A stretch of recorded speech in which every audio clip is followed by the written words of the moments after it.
राजकारण म्हटलं की गट तट आले, रुसवे फुगवे आले आणि एकमेकांवर कुरघोडी करण्याची संधी आली. पण कधी कधी हे राजकारण घराच्या उंबरठ्याबाहेर न राहता थेट पक्षाच्या उंबऱ्यापर्यंत येतं आणि मग तिथून सुरू होतो तो खरा ड्रामा. छत्रपती संभाजीनगरमध्ये सध्या असंच काहीसं घडतंय.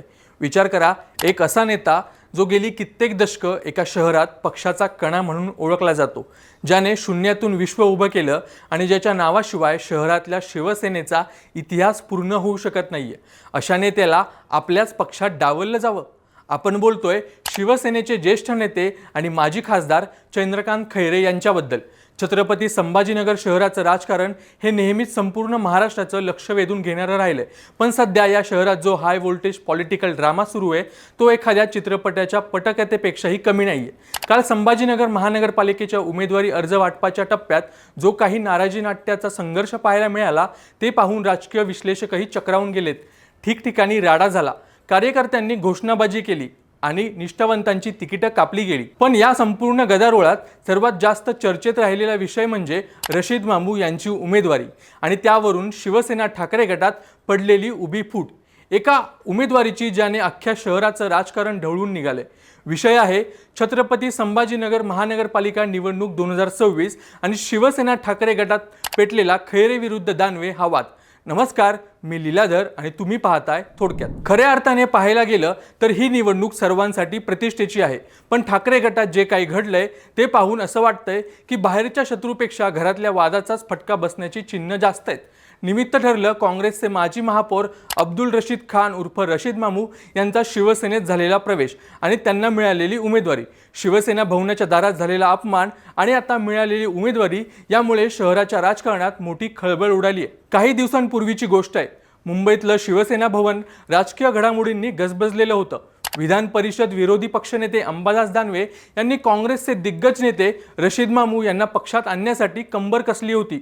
उद्धव ठाकरे यांच्या हस्ते रशीद मामूंचा शिवसेनेत प्रवेश झाला. पण खरा ड्रामा घडला शिवसेना भवनाच्या इमारतीबाहेर.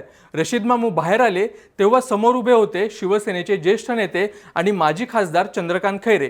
रशीद मामू यांनी मोठ्या आदराने खैरेंची गळाभेट घेण्याचा प्रयत्न केला, पण खैरेंनी त्यांना चक्क बाजूला सारलं. सर्वांदेखत खैरे डाफरले, तुम्ही जरी गळाभेट घेत असला तरी तुम्हाला तिकीट मिळणार नाही, माझा तुला विरोध आहे. खैरेंचा राग इतका होता की त्यांनी स्पष्ट सांगितलं की रशीद मामूंच्या प्रवेशामुळे पक्षाचं 50,000 मतांचं नुकसान झालंय. पण म्हणतात ना, राजकारणात कोण कोणाचं ऐकतं. चंद्रकांत खैरे यांचा इतका टोकाचा विरोध असतानाही अंबादास दानवे यांनी आपली खेळी खेळली होती. रशीद मामू यांना केवळ पक्षातच घेतलं नाही तर त्यांना महानगरपालिकेची उमेदवारीही मिळवून दिली. जेव्हा उमेदवारीची यादी सामनात प्रसिद्ध झाली तेव्हा खैरेंचा पारा चढला. त्यांनी थेट अंबादास दानवे यांचा उल्लेख टिकोजीराव असा केला. खैरे म्हणाले, मला विचारलं नाही, हा माझा अपमान आहे. मी पक्ष उभा केला, पैसा खर्च केला आणि आता हे दानवे ठरवून माझ्या विरोधात गोष्टी करतायत. आता तर खैरेंनी जाहीर करून टाकलंय की मी मामूच्या प्रचाराला जाणार नाही. रशीद मामूला उमेदवारी दिल्यावर आता मी काय करतो ते पहा, असा इशाराच खैरेंनी दिलाय. छत्रपती संभाजीनगरच्या राजकारणात चंद्रकांत खैरे आणि अंबादास दानवे यांच्यातील संघर्ष हा काही आजचा नाहीये, तर तो जुन्या आणि नव्या नेतृत्वातील वर्चस्वाची लढाई आहे. चंद्रकांत खैरे हे शहरात शिवसेनेचा चेहरा म्हणून ओळखले जातात. त्यांनी सलग 4 वेळा खासदार म्हणून या मतदारसंघाचे प्रतिनिधित्व केले. खैरे यांच्यासाठी निष्ठा आणि हिंदुत्व हे परवलीचे शब्द आहेत. त्यांचे वर्चस्व हे प्रामुख्याने जुन्या शिवसैनिकांच्या फळीवर आणि शहरातील मध्यमवर्गीय मतदारांवर आहे.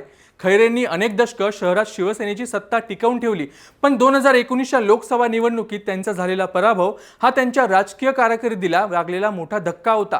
दुसरीकडे अंबादास दानवे हे शिवसेनेचे नवे पॉवर सेंटर म्हणून उदयास आले आहेत. सध्या ते विधान परिषदेचे विरोधी पक्षनेते आहेत आणि उद्धव ठाकरेंच्या अत्यंत विश्वासू नेत्यांपैकी एक मानले जातात. दानवेंची कार्यशैली ही आक्रमक आणि तितकीच नियोजित असते. उदाहरण द्यायचं झालं तर खैरे जेव्हा लोकसभेत होते तेव्हा दानवे जिल्हा प्रमुख म्हणून जमिनीवर संघटना बांधत होते. आता जेव्हा शिवसेनेची फाटाफूट झाली तेव्हा खैरे भावनिक आव्हान करत होते, तर दानवेंनी थेट रशीद मामूंसारख्या नेत्यांना पक्षात आणून सोशल इंजिनिअरिंग आणि इलेक्शन मॅनेजमेंटवर भर दिला. खैरेंचा विरोध असूनही मामूंना उमेदवारी मिळवून देणे हे दानवेंच्या वाढत्या राजकीय वजनाचे आणि पक्ष नेतृत्वावरील त्यांच्या पकडीचे जिवंत उदाहरण आहे. हा संघर्ष केवळ 2 व्यक्तींमधून नसून तो जुनं राजकारण विरुद्ध आधुनिक रणनीती असा आहे. आता या वादाच्या पलीकडे जाऊन छत्रपती संभाजीनगर महानगरपालिकेचं एकूण चित्र पाहिलं तर ते खूपच रंजक आहे. ही निवडणूक म्हणजे खिचडी झाली आहे असं म्हणायला हरकत नाही. भाजपच्या बाजूने बघितलं तर युती तुटल्याच्या अवघ्या 3 तासात त्यांनी 96 उमेदवारांची यादी जाहीर केली. 50 माजी नगरसेवक मैदानात उतरवलेत. धक्कादायक म्हणजे 19 जागांवर भाजपला उमेदवारच मिळाले नाहीत. दुसरीकडे उपमुख्यमंत्री एकनाथ शिंदे यांच्या शिवसेनेने 99 उमेदवार रिंगणात उतरवलेत. यात 3 माजी महापौर आहेत.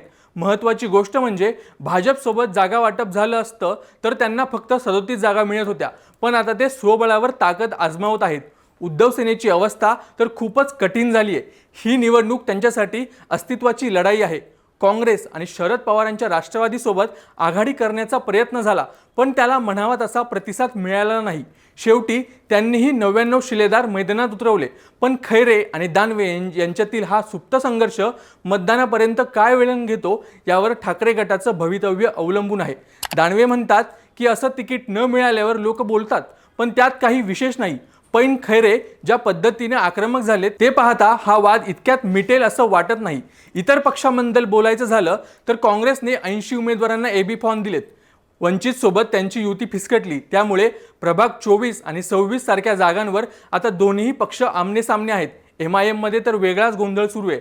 तब्बल 21 माजी नगरसेवकांचं तिकीट कापल्यामुळे कार्यकर्ते संतप्त झालेत. नेत्यांचे फोटो पायदळीत उडवले गेलेत. अजित पवारांच्या राष्ट्रवादीनेही 81 उमेदवार देऊन आपली ताकद दाखवण्याचा प्रयत्न केलाय. त्यांनी 22 मुस्लिम आणि 14 अनुसूचित जातीच्या उमेदवारांना संधी देऊन सोशल इंजिनिअरिंग साधण्याचा प्रयत्न केलाय. बसपानेही स्वबळावर 22 उमेदवार दिलेत. या सगळ्या गडबडीत एक गोष्ट स्पष्ट आहे की छत्रपती संभाजीनगरची ही निवडणूक कोणत्या पक्षासाठी सोपीच नाहीये. पण सर्वात जास्त चर्चा होते ती ठाकरे गटाची. रशीद मामूंची उमेदवारी हा अंबादास दानवेंसाठी विजय आहे की चंद्रकांत खैरेंसाठी पराभव, की या वादात पक्षाचाच मोठा तोटा होणार आहे. रशीद मामू यांना उमेदवारी देऊन अंबादास दानवे यांनी मुस्लिम मतदारांना जवळ आणण्याचा प्रयत्न केलाय, जो विधानसभा निवडणुकीत यशस्वी झाला होता. पण जुने निष्ठावान कार्यकर्ते नेते जर नाराज राहिले तर ग्राउंड लेवलला काम कसं होणार हा मोठा प्रश्न आहे. चंद्रकांत खैरे आता नेमकी काय भूमिका घेतात? ते खरंच प्रचारापासून लांब राहतात की पक्षप्रमुख उद्धव ठाकरे या वादात हस्तक्षेप करून दोघांची समजूत काढतात? हे पाहणं महत्त्वाचं ठरेल. एका बाजूला भाजप आणि शिंदे गट पूर्ण ताकदीने उतरले आहेत, तर दुसरीकडे ठाकरे गटातील ही अंतर्गत धुसफूस विरोधकांच्या पथ्यावर पडणार का? मित्रांनो, छत्रपती संभाजीनगरचं राजकारण नेहमीच चुरशीचं राहिलंय, पण यंदाची महानगरपालिका निवडणूक कौटुंबिक वादासारखी चव्हाट्यावर आली आहे. विकास कामांच्या मुद्द्यांपेक्षा कोण कोणाच्या प्रचाराला जाणार किंवा कोण कोणाचे पाय ओढणार यातच वेळ वाया जाताना दिसतोय.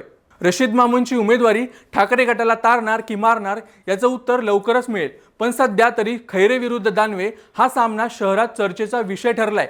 तुम्हाला काय वाटतं? चंद्रकांत खैरे यांचा विरोध डावलून रशीद मामू यांना उमेदवारी देणं ठाकरे गटासाठी योग्य आहे का, की यामुळे पक्षाला निवडणुकीत मोठं नुकसान सोसावं लागेल? तुम्हाला या वादात कोणाची बाजू योग्य वाटते, खैरे की दानवे? कमेंट्समध्ये तुमचं मत नक्की सांगा आणि अशाच व्हिडिओंसाठी थोडक्यातला सबस्क्राईब करा.